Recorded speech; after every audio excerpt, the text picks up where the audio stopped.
So the NASA moon mission is delayed again. Yeah, that's right. The Artemis program, which started in 2017, delayed their moon mission once again till this time, 2027. So check this out by contrast. The Artemis program, which was started in 2017, is delaying their moon mission till supposedly 2027 at the earliest. Well, the Apollo mission started in 1961, and supposedly they landed a man on the moon in less than 8 years. Guys, you following what I'm saying here? It took them less time in the 1960s to build their program all the way to the moon than it takes now. So the logical conclusion is, guys, they're not going back to the moon anytime soon because they can't go to the moon and they never could. I mean, you guys don't really believe they live streamed from the moon in 1969 and talked to the president from a landline in 1969. But they can't go today. Come on, guys, just admit it was silly to ever believe them. NASA, not a space agency. Alright guys, I just have a couple of questions. Maybe you guys can help me answer this. So they're telling us that the moon is 238,000 miles away, and they're also telling us that Mars is 199 million miles away. And yet we have a Mars rover on Mars giving us videos and pictures. But just in case you guys forgot, Mars is also spinning around the sun like we are. Now again guys, all I'm doing is just asking questions. But let me get this straight. We can get to this, which is 199 million miles away, but simply can't get back to this, which is 0.2 million miles away.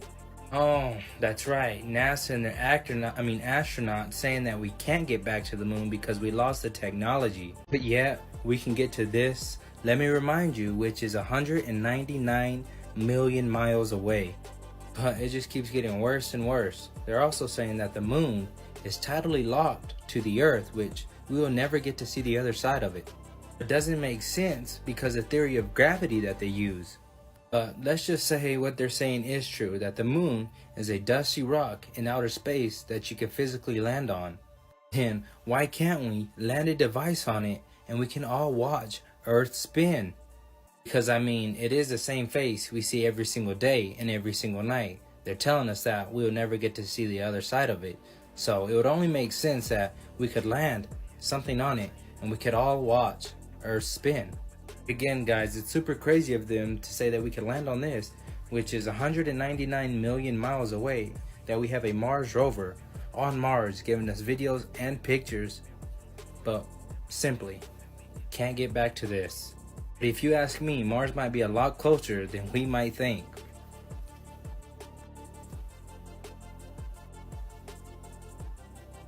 Like seriously guys, come on. Nobody that believes in flat Earth thinks that the Earth is suspended in space and that it's just a pancake and that we're the only ones that are flat. Space is fake. It's just us. Yes, we are special. We're created by God. When I was younger, I loved astronomy, but it's not real. Like literally none of it is real. Find me a picture from NASA that doesn't look like CGI. Find just one.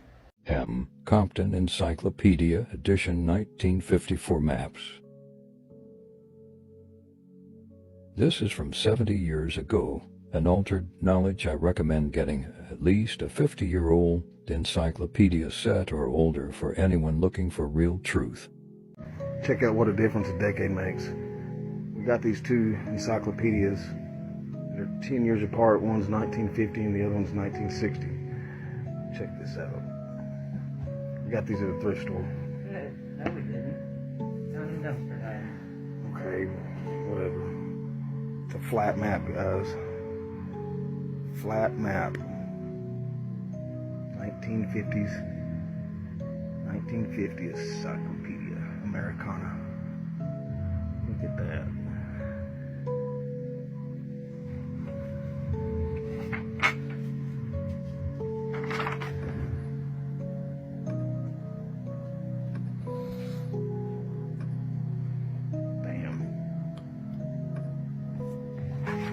Flat map. Now we go to the 1960 World Book Encyclopedia. Now all of a sudden, we've got a globe on there. Our globe. 10 years difference. We go from flat map to globe. And And this thing is old. There we go. 1960s. And you're gonna really trip on this. Earth. This is the one we were just talking about. 1959, 1960. So, as you can see, this is, the North Pole. And all around it is, you guessed it, Antarctica. This map has the North Pole as the mathematical center. From it, true distance to any part of the world can be measured. Such a projection shows to advantage the Great Circle routes used in navigation which pass near the Arctic Circle. Polar projection maps are indispensable to a global-minded nation. Okay, bear with me. I'm going to show you what a congressman was talking about on the 3rd. Now, you have to read in between the lines on what these people are talking about. At the end of the video of him talking, I'm going to connect the dots for you and show you, couple it with the map. People have no idea, really no idea, about the immensity of the threat in space. And I've made this comment in a classified setting, that I wish the American people could be present in this room. Not this room, but the skiff, because our adversaries know what they are doing. We know what they are doing. They know we know what they are doing. But the American people have no idea. But if they were privy to what we hear, and you know it much better than we do because you live it, I think they'd be pretty alarmed.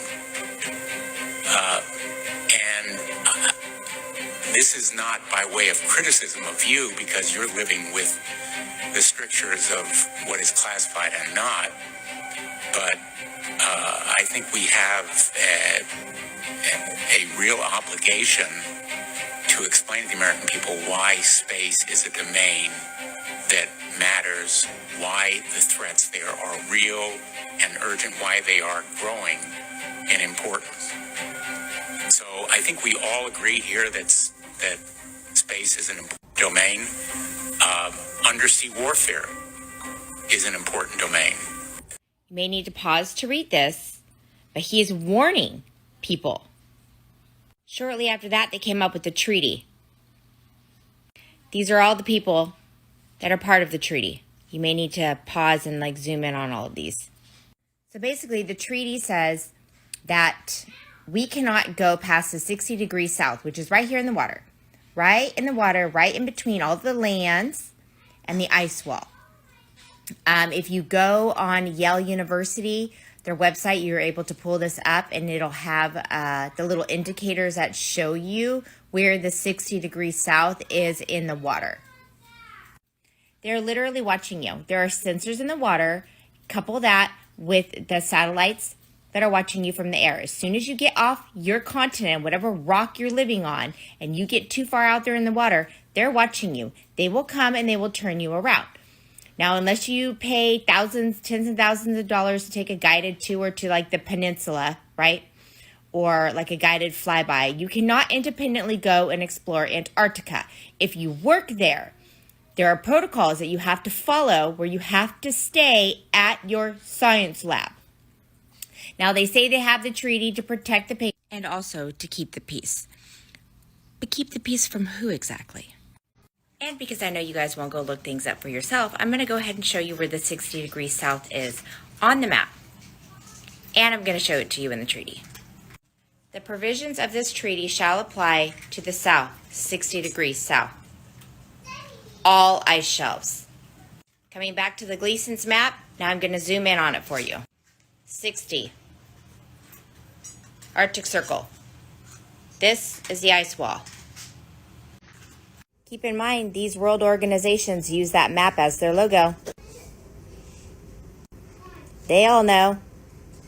International Civil Aviation Organization, It's ridiculous to think that someone can live on a ball, to think that water could wrap itself around a spinning ball, to think that people could be on the bottom, upside down, because some magical thing called gravity is allowing it to happen. So the water should be pouring into space then? Everything should be pulled into space, into the so-called vacuum of space if there's no covering. If we have no covering, our atmosphere, our waters, everything should be sucked into. So you think we're in a dome? Absolutely. One of the comments that always pops up when I go live on this app talking about the Earth not being a ball is, "Oh mate, have you never been on a plane? I've seen the curve from a plane." But as you can see from the footage, there's no detectable curvature even at 37,000 feet. But what I did notice is all the tiny black particles stuck to the window of the plane, and we know what that is, don't we? But the main thing that this video is representing is the fact that the horizon is always going to rise to meet the eye level of the observer, because looking out this window of the plane, I wasn't having to tilt my head down because the Earth was curving away from me. The horizon was rising to meet the eye level of me, the observer, because it's a plane. It's a convergence point. So in my opinion, we don't actually have a physical horizon. It's simply the sky meeting the Earth due to perspective. At what point does sea level become sea curve? The physics of this stuff tell us that it will always seek to find and maintain its own level. And just a reminder, we're told in the opening chapter of the Bible, Genesis, that God separates the waters. It creates an expanse between the waters above to separate it from the waters below, and he calls it the firmament. In the firmament, he places the sun, the moon and the stars for days, months and seasons. So for me, the physics of water, observations in nature, what we see, feel and observe with our own eyes tell us exactly what's going on, and the heliocentric model is completely flawed at this point. This isn't theoretical anymore.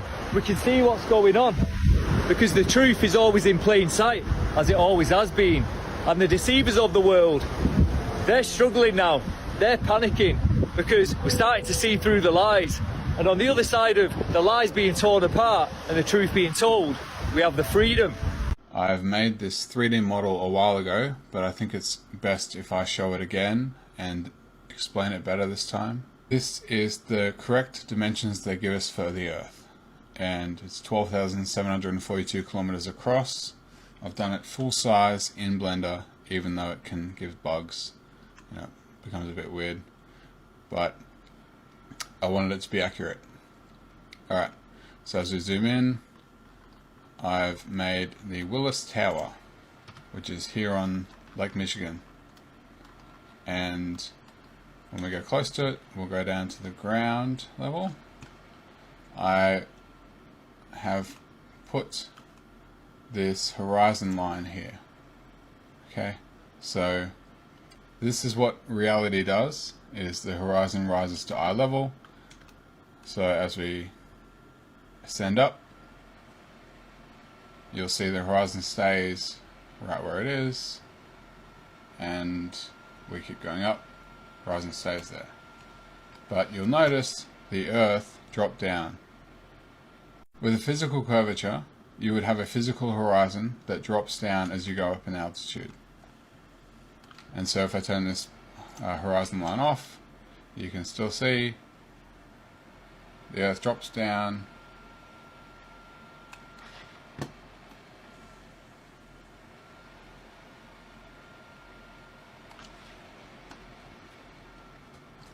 Put the horizon back on. This is where the horizon is in reality, but this is where it would be on a ball. And if you go up to, this is how high planes fly, 30,000 feet. That's how tall this marker is. And we sit on top of it. This is how it would look like from a plane. This is how it actually looks in reality, and this is how it should look if we lived on a ball, all the way down there.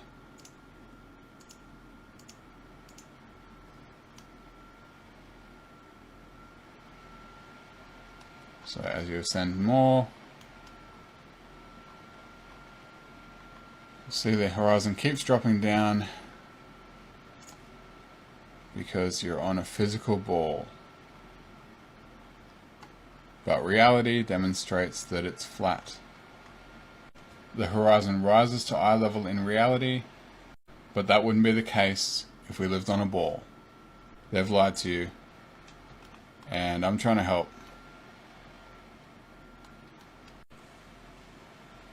That horizon stays exactly where it was, but the curvature is all the way down there, and I'll prove it.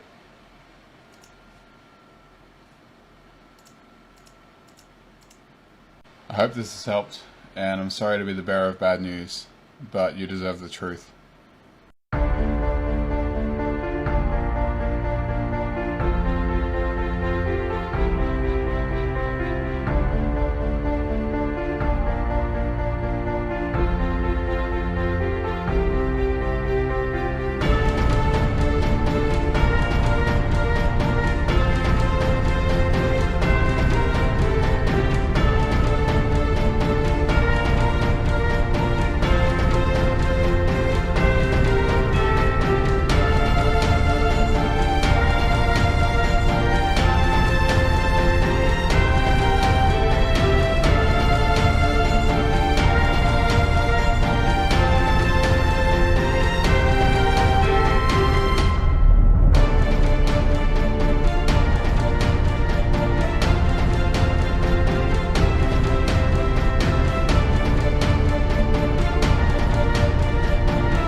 It came in the mail and y'all are opening it with me. Ooh. Smell it. Woo!